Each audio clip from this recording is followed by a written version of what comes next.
Ladies and gentlemen, tonight we are remodeling the labia. That's right, it's Oravajami here on the Comedy Sideshow. Tonight we've got the hey boo boo of comedy. It's the Prince of Humor. You've seen him on Yogi Bear. It's Mr. T.J. Miller. It's Theo Vaughn, and this is the Comedy Sideshow. Hi, this is Pablo Francisco, and you're watching the Comedy Sideshow.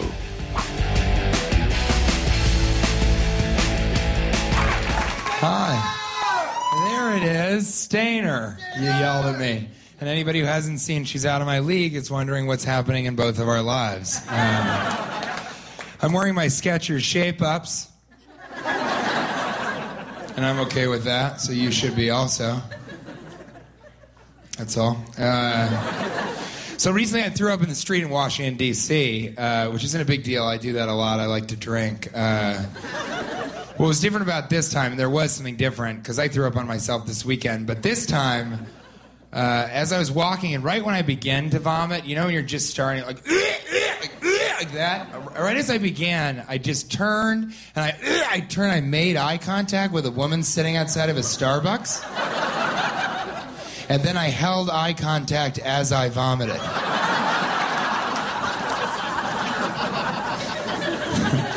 So that's terrible, you know? For her especially, because I know the context, I know what's going on, but she doesn't. You know, all she does is she's sipping a frappa latte or whatever they drink there, and she turns and all she sees is a man go, I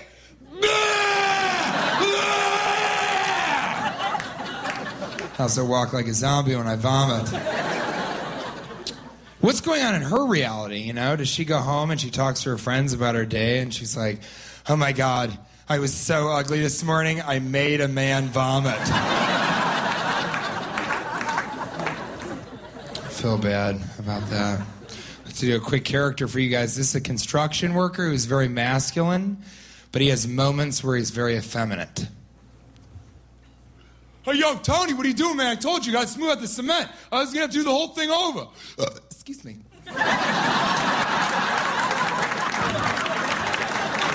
We are talking about the safest distance to see a man's penis that still kind of keeps you incorporated in your own sexuality. What do you think that is? Well, I don't care about the gay or heterosexual aspect of it. I'm more interested in, I want to know the size of a man's dick in proportion to his body. If you see it within 3 feet, you don't have any sense of the actual size of it compared to his body. It could be anything. You got to get at least, I like a good 5 to 8 feet. Ideally 7 to 10. Ooh, I like that. Because then you're like, oh, now I see. And a lot of people say that it's so far away to look at a guy's dick, and I'm like, not these days. Why don't you squint, asshole? It's a lot of fun. That is, yeah, that's unbelievable, man. If I see, I agree with you, man, because like a lot of girls sometimes if they're like, especially I'm assuming, giving a blowjob, they're just right up there where the dick is just so point blank cock. I really like assuming. I'm just assuming that they give blowjobs. I don't know. I'm not going to speak for women in general. But when they're close, it's right up against it. Yeah, that's what I try and do because I don't have a very large member. So when a woman is about to perform fellatio, I won't show her my penis until she's within a few inches of it. The last minute. She'll get real close and then I'll quickly kind of take everything off. Sometimes I'll even kind of cover her eyes and just slip it into her mouth, just kind of around the side. Right, do it on the side? Yeah. I've had a problem with that where I go around the side and it goes all the way around her head and it'll hit me in the neck. Uh-oh. Yeah, I've heard I should say that I only date women with heads that are really a diameter of about 7 or 8 inches. Oh, yeah. So I only have to, obviously, I'm just covering the radius of that as I come around. Yeah. And the way that I have sex, I'm very flexible. My neck is very close to my penis. It's such a complicated way to have intercourse, but I mean, I feel it's important to be honest on the internet, especially. Dude, this is the real. I mean, I feel like we are just taking it apart. Yeah, taking apart it back some real. Together. But no, I'm glad because it's true, man. It's true. Like that, if you just have, I can only fathom if you just have a dick that's so close that you have no. It could be on a bear. It could be on just a. There could be nothing outside of this. Your dick is weird when you talk about it though, because when you say the dick is right here. That's a 5-pronged dick. Yeah, that's true. Flattened. That's why it looks so weird. Yeah, my dick used to live in the ocean. Did it? Like that? Yeah. I thought it was this. Yeah, there you go. That getaway dick, yeah. Alrighty, we're here with Getaway Dick. We're here with T.J. Miller. We're here with Getaway T.J. Miller Dick. and his new movie Getaway Dick. Yeah. No, but I did. Here's what we did. We took the Dwayne The Rock Johnston's film Getaway, okay, and we put it together, and basically it's just got more dick stuff in it. Five-pronged dick is the villain. Yeah. Yeah, Dirty Nuts is the mastermind behind it all, too. He's Now- gonna come in the second installment of the franchise. One thing I do wish sometimes is that my nuts were a different shape. Because this whole quail egg form that we get from God or whatever, old school. Like, I kind of want my nuts Get from God. stackable. So it's like you get First of angry, all- you're like, bitch, it's on. You reach in your bag, not even in, but from the outside, stack your nuts. And you're like, let's do this. Definitely don't want to reach inside of your ball sack. That's good. And I like this quail egg thing that God gave us or whatever. Like, first of all, if God is up there listening, he's just like, what is your deal with the quail egg thing? I did the best I could. I'm an omniscient, omnipresent, omnipotent being. And so I can hear everything that you're saying, and you're really getting down on the quail egg thing.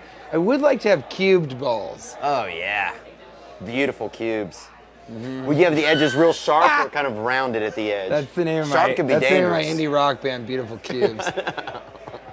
Sharp could be so dangerous. If your nuts were sharp on the edges, imagine how slow you'd have to walk to just really make sure you didn't just cut it open Well, and just come. my God would have made sure that the ball sack was able to endure the sharp edges of my testes. So I don't know what religious beliefs you subscribe to, but I prefer to think that with cue balls comes a tougher, leatherier testicle sack.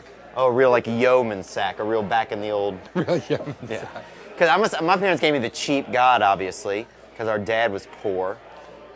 So you obviously That got was the, your old shtick in your stand-up. Oh, I got a cheap God growing up. Everyone's like, I think he's doing poverty jokes, but they're all related to God. Who here has a car that God gave him that's a real hoopty? Huh? When is God going to turn off the check engine light? I just put a piece of duct tape over it. He's a spiteful and angry one. Okay. Unbelievable. I feel like Now- we're getting into it. All right. So, dude, I'm just going to ask you about this. I ran into your sister here a few weeks ago, and she's just getting into stand-up comedy. How do you feel about that? I like it. I mean, she's really, really funny. It takes such an immense work ethic that sometimes we butt heads with me kind of saying to her, like, you should be doing sets. You really need to do a lot of sets. You got to do sets every night. And she'll, she's a younger sister, so she's like, yes, shut up, but no, leave me alone. I'm going to figure it out on my own.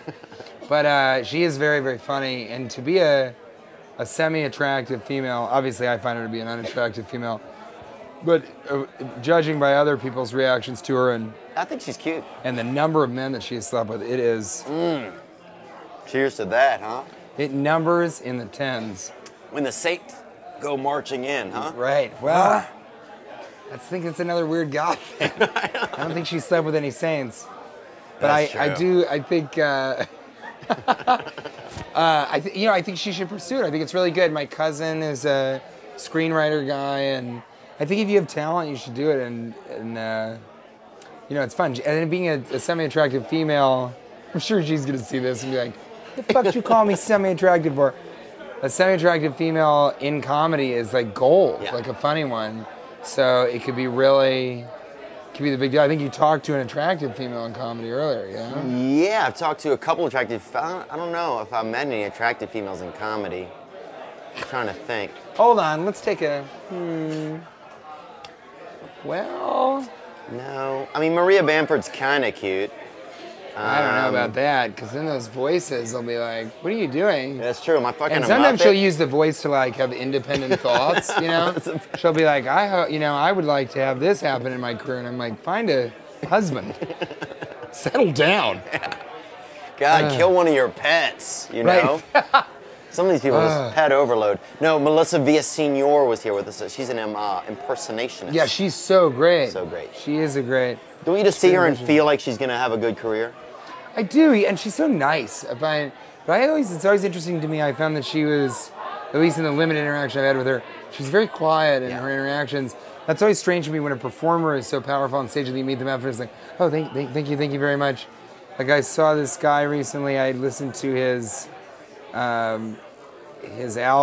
I don't know why I'm blanking on his name, but it's I think the album is great. It's the sophisticated wit. A black guy? No. Definitely not. Oh, no, I would never listen to a black guy CD, but... Yeah, me neither, huh? No, Cheers to that. obviously I'm more into Puerto Rican comedy and then white, sort of mainstream, male, white comedy. Yeah, that's what I like, boy. Just the whitest, blandest white comedy. I like my comedy Right. 7 to 10 feet away so I can get a good look at That's it, what I'm too. saying. I like my comedy without sleeves. Called tater salad. Yeah! Yeah, I got my wife some new tits. Didn't give them to her yet. Oh, that actually is a funny one, though. I know you were making fun of the whole genre, but I do No, that's like one of that his jokes, too, one. Ron White's. I do. I love that joke, though. And I actually saw one night I'm out front of the Improv, and there's a Bentley backing up, I'm not joking, into the side of the fucking Improv, like going pretty quick, yeah. So I'm like, and it's gonna hit me, but I'm like, I don't know if it's gonna hit me. So I'm yelling, and the guy stops, rolls down the window, and I was like, it's Ron White. And I was like, you're fucking 4 inches away from fucking up a really nice Bentley. And he's like, I felt like I was getting pretty close. With a drink in his hand. And he just throws up potato salad. He's like, this is what it is. I'm the richest, saddest one. I'm sure he's fine. I'm sure he's great. I bet his tater salad has solid gold chunk, like real gold at the bottom. He does. He makes it with like a little paprika and then just gold doubloon shavings. And meat from like real, like dried out Filipinos, just some beautiful meat. Or like as a people. Yeah. Dried Filipino meat. Yeah, jerky. Like I bet he has jerky in it now. Did you say you're doing a South African comedy festival? Yeah, South African Comedy Festival. That's exciting, right? Yeah, it should be pretty Have exciting. you done it before? Never been. And what are you gonna change your material? Just go down there and do I don't it? know, that's the thing. I don't know if they get the jokes that we have here, you know? I performed in New Zealand because it's where I filmed Yogi Bear 3D. Right, we're gonna discuss that in a minute. Piece of cinematic history. Genius. When You know drawings what? come to life. I will say this, and I don't want to get too into it, but when you say something is cinematic genius, that implies that it is like a superlative example of a genre, and it was almost genre breaking. So to say that it was genius, it's almost understated because it was technologically there's never been a film. It was filmed in 3D, cartoon, live action, hybrid, filmed in a live environment. Even Avatar wasn't. Avatar was filmed in a studio. Really? The whole thing, yeah. That sounds way liver than we are even. Oh yeah, that's some real shit, to be sure, yeah. I mean, that sounds like I didn't know if they made that. Oh, there's a black guy right there. He's gonna fucking kill you. I know he is. I wish you guys could see. I know he is. He's gonna hit it. Yeah, he's got to work.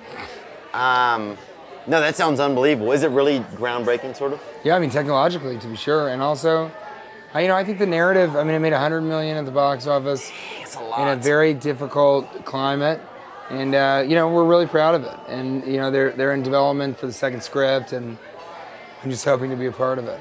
Now, can we talk about then how you got the first? This is kind of a story of legend. Right, people are mistaken about this. Okay. A lot of people said, Want me to tell you what I heard? yes, please, that's what I want to hear. So what I heard is T.J. Miller. How are you tonight, mate? Looking well. So what I heard is T.J. Miller really wanted this certain character in this movie. Felt like it really was something that he would play perfectly. So the scene he auditioned for, the guy is with a live animal in the scene. So he's like, I'm gonna go and make an audition tape with a live bear, I think it was, and send it in to this casting director just to let her know, like, hey, I'm really serious about this. That's it, right on. Is it Just really? kidding, no. That was it. I was like, no, I guess it's right on the streets. Well, that's a great story, though. It is a good story. When I originally asked me to audition, I This sort is of for laughed. Yogi Bear. For Yogi Bear. Originally asked me to audition, I sort of laughed, and I was like, I don't know, like, what is that? What would that be? And then the casting director, is great. Her name's Allison Jones. Allison Jones, yes. And yeah, you know her. She does the Office and all of Judd Apatow stuff. Super lady, too. Super lady. Super. I mean, maybe the nicest, I'm not joking, maybe the nicest I agree. casting I just person. think we said super at the same time. And so I went in and I auditioned. Then we were talking about it at lunch, and I forget who said it. It might have been me, but we're at this lunch and we were kind of drinking, and it was like the idea came up. What if you did the audition with a real bear? You just read the audition and taped it and sent it to them. I said, I'll do that. And I told my agents, I said, find me a bear. Awesome. And then it became their job which I think is amazing, to find me a rentable bear.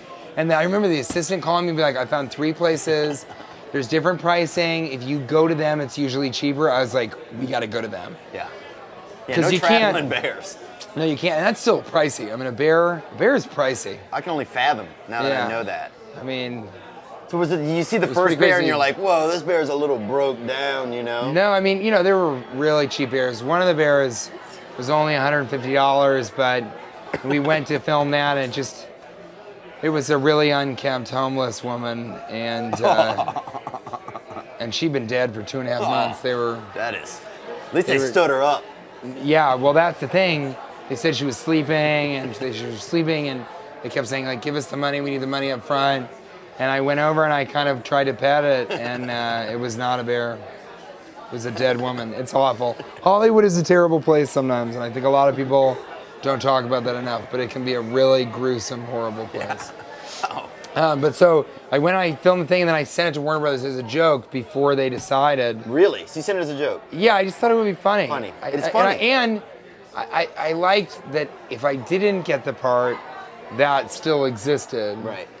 But so then it was like, then I could spin it like I tried my hardest to get it. Because I think that's what I would have said if I didn't get it. I would just be like, I just wanted that so badly and I didn't get it. And I rented that fucking bear. That would have been my thing. But then they ended up giving me the part regardless. They had sort of decided before they got the video, but when they got the video, I think they were like, wow, this guy's real weird.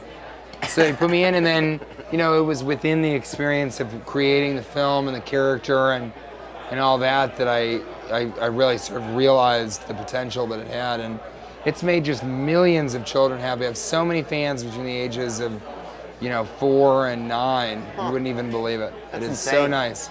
Just to see a child and have them come up to you and go, Ranger Jones, I love Yogi Bear. I thought it was so funny. Boo Boo's my favorite, or whatever they say. And I'll be like, Boo Boo doesn't fucking matter. Do you understand me? It's about Yogi. It's called Yogi Bear. There's a reason he's called the sidekick, because he's off to the fucking side. Excuse me, ma'am. I'm having a conversation with your son. Shut the fuck up for a second and let me talk to him, okay? It's just nice to have that interaction. No. I would love to be able to say that to a kid's mom. So I don't have that opportunity, but Actually, it was his father. Was I it just really? said ma'am Ma'am. because I wanted to hit him harder. dude, that is Because fuck him. yeah, Don't dude, this interrupt is me. Hollywood, dude. I'm petting a dead bitch.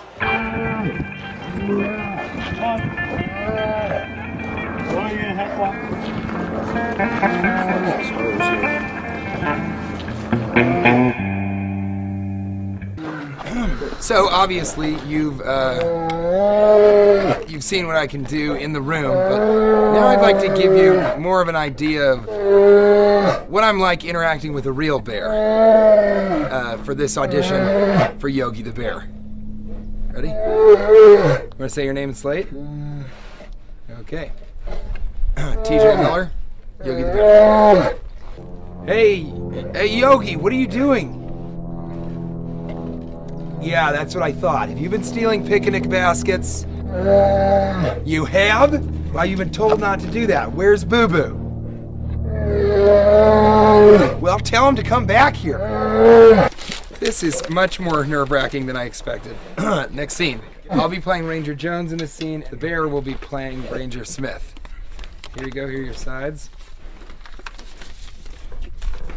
Oh, those are more to be red than anything else. Okay, let's start. Ranger Smith, we've got a 423 in Redwood Valley. A bear disturbance, sir. Okay, copy that. Want to give him back, or what's happening here? You're not taking this seriously, or at least you're not helping me get the job. Do you understand what I'm saying? We talked about this beforehand. I gave you several marshmallows.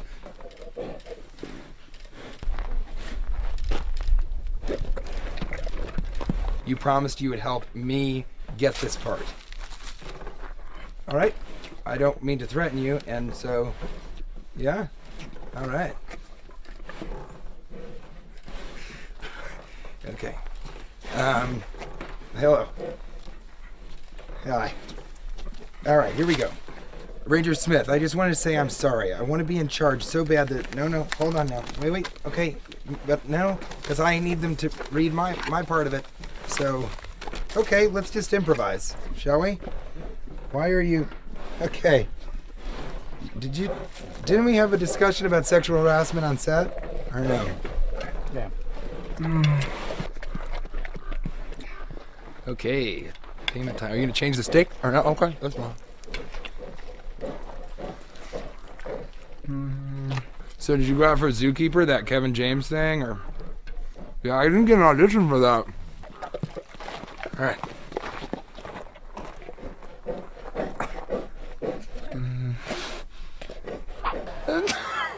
But how about this though? I mean, because I remember seeing it on Perez That's the name Hilton. of your indie band. Didn't it come under I'm Petting a Dead Bitch Yeah. and Sharp Cube? Yeah, that's right. But I remember seeing it on Perez Hilton, right? And they put it up on Yeah. there. And they're like, this is, the greatest thing in the whole world. So it ended up coming off looking Well, great, boy, is he fallen from grace, because he reported a couple other things that were really, really rude and Outlandish.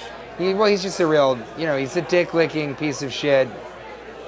And he's He's not human trash, and he's no longer, nobody cares about him anymore, because Yeah. when he stopped being mean, because, he's this big queen, and he's talking about everything, and then all the, these kids were getting bullied for being gay, and they were committing suicide, and he's like, oh my God, I'm a bully, or whatever. And of course, when will.i.am's manager beat the shit out of him, he got on and cried, and was like, he's such a fucking asshole, blah, blah. He's just such a mess. And then as soon as he became nice, everyone was like, never mind. Yeah, peace, dude. We'll go to Deadline Hollywood. So I just imagine him like masturbating to his like to the old page, days? to his page count, like his hits from 2007. I He's honestly, just at home, just jacking off, being like, yeah. just dyeing Remember his when hair I was different relevant? colors. Yeah. Because when he first came out, he looked like kind of like Jay Leno, and like Pastels had fucked and had a baby. Remember he had all this crazy hair colors? Yeah, he was so Just emo. bizarre, and I've seen him in Hollywood. I've never talked to him or anything, but I've seen him, and he is a celebrity of his own right, and there are paparazzi around him and everything, and it is so weird. But I hope he dies. I don't say that about a lot of people, but I hope that he dies, because he made a living off of being cruel and mean and enforcing this celebrity worship that has infected American society and the public sort of consciousness, and I hope that he dies. I want him to die, not painfully, but like maybe he's walking and he sees a dick and he trips and he's like, oh, I'm gonna pretend like I'm gonna suck this when I trip, but instead it just goes through the back of his could head. happen. There's a lot of he sharp wasn't dicks. 10 feet away. Perez Hilton, you weren't 10 feet away. You've got to keep your dick distance. Now, one more thing before we go. This fall, you're going to be. Have you guys finally agreed to start shooting this film? I know this was released in the trades. Can you tell us a little about that? It's really exciting. The Armstrong, right? Yeah, Scott Armstrong, who's sort of a co-writer of the Hangover 2 and did a little writing on The Hangover, but wrote Semi-Pro and Road Trip and Old School, and has just been in the Todd Phillips crew.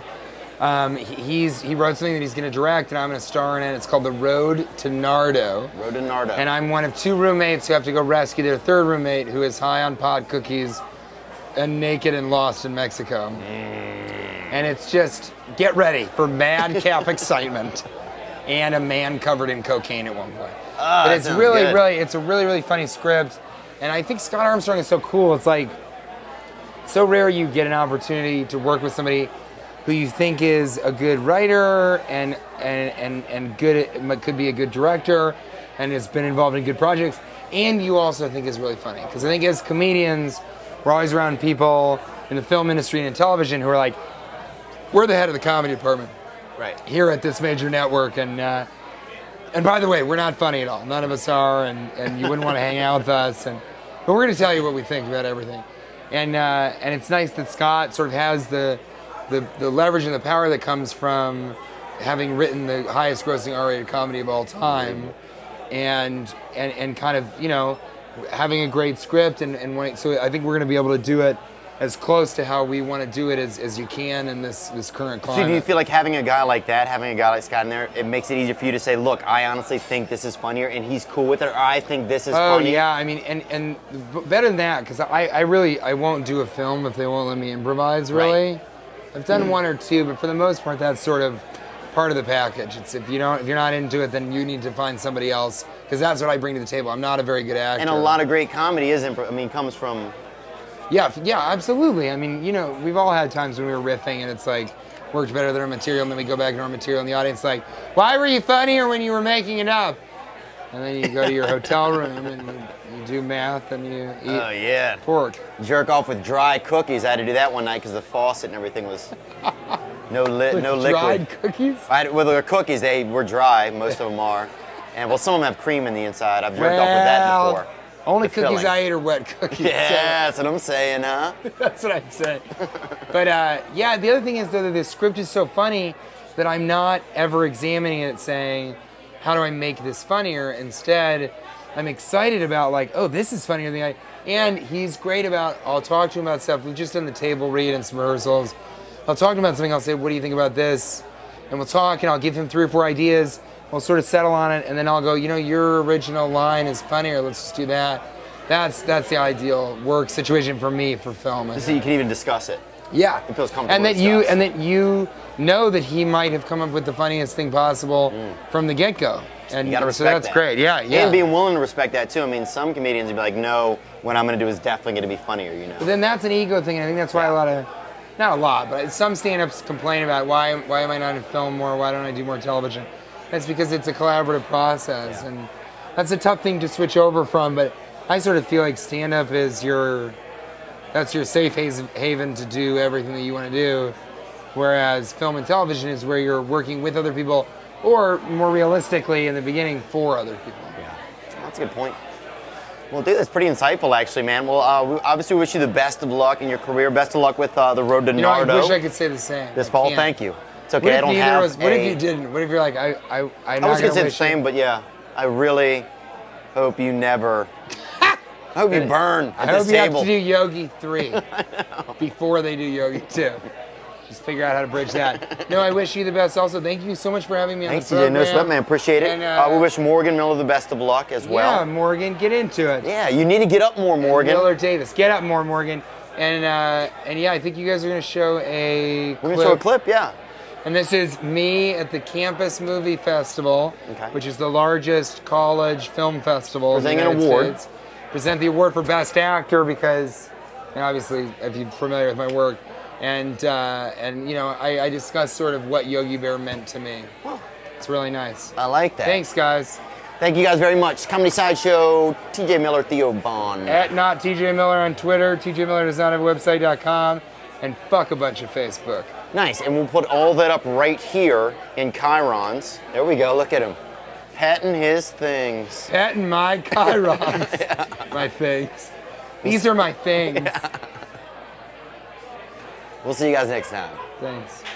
Improv, sketch, and stand-up comedian. He's last seen in 2010, Yogi Bear, and She's Out of My League, alongside Jay Baruchel and Alice Eve. Please welcome TJ Miller. Hello. Great picture. Right? I like to have the roundest face possible. Any situation. So I'm TJ Miller, and I was the star of Get Into the Greek. You may know me as Russell Brand, who is stealing American jobs currently. With that? Sure shot. Yeah, and also the bow tie thing. This is a good time for us to have a personal conversation. Guys, when you get to Hollywood, don't act like that. So I am about to have a seizure from the flash photography, but right before that happens, I'm so excited to be here presenting the Best Actor Award. I am not an actor. I am a comedian who has fooled major studios to believe that I can act. But I did have the opportunity recently to have the role of a lifetime. And I think the people that are in these shorts and films also, are hoping for that. That's what we all look for, is that one role that you can really throw yourself into and be funny in the way that you're funny and act in the way that you want to act and be sort of an extension of yourself in the film. And for me, that was Yogi Bear 3D.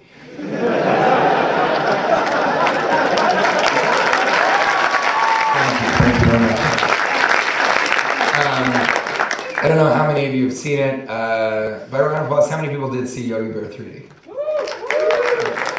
Okay. Well, in that film, which grossed over 100 million domestically, I played Ranger Jones, who was the upstart young ranger who had a thirst for power that got in the way of his loyalty to the head ranger, who was played by Tom Cavanaugh. And acting in a film where you had to have a character arc as well as wearing shorts and a ranger's hat, and also interacting with computer animated bears is not only a challenge, but it ends up being a reward unto itself. And I can sense sort of that there's this weird kind of energy in here. And I want you to remember that with the money that I made from that film, I could buy and sell every single person in this room.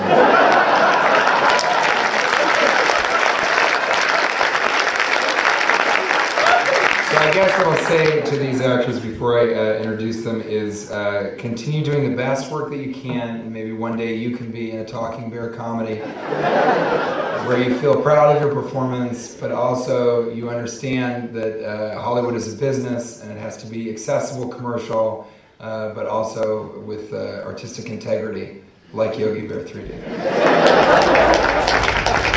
You think the world's ending? Well, not before this podcast show does. This has been the Comedy Side Show.